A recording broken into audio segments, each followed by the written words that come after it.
Diara mga balita gikan sa Visayas ug sa Mindanao. Ganina nang hatag na og tabang ang Alagang Kapatid Foundation ngadto sa Liloan, Cebu nga grabe kayo pagkaigo katong niaging bagyong Tino. Mobalita ka nato live si Dale Israel gikan sa One News Cebu. Dale, kumusta man ang pagpanghatag og hinabang dinha? Maingod to Chiki. Neta karon diri sa Liloan, diri sa San Fernando Rey Parish, tapad sa Prasco Complex sa Liloan.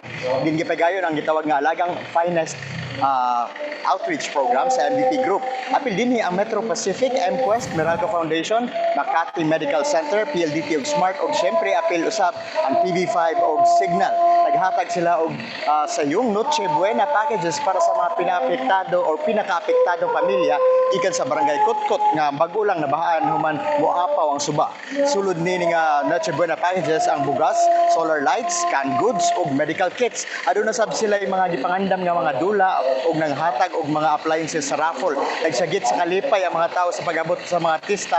Apil ang mga cast sa Manila Finest kasi na si Cedric Juan, Inday Fatima, Rica Peralejo, Enrique Hill o Piolo Pascual. Chiki, magpadayon ang pagtabang sa MVP Group pinaagi sa Alagang Kapatid Foundation. Alang sa gusto mo salmot sa atong pagtabang, ana sa inyong mga screen ang mga bank accounts ug Maya or QR code inyong mabutangan sa inyong donasyon. Okay na pinakabago dikan dinhi sa Liloan. Chiki, balik sa imo. Kalipay kayo nga balita, Dale. Daghan kayong salamat nimo.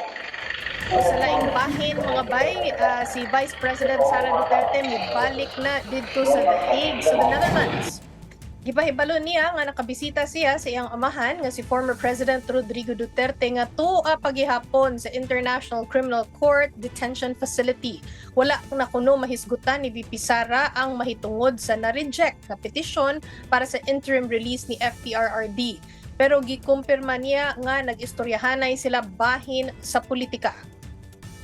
A good day. Actually, maganda yung usapan namin sa politika. May usapan about sa pamilya, pero parang sa politics, ano yung nangyayari. Sabay.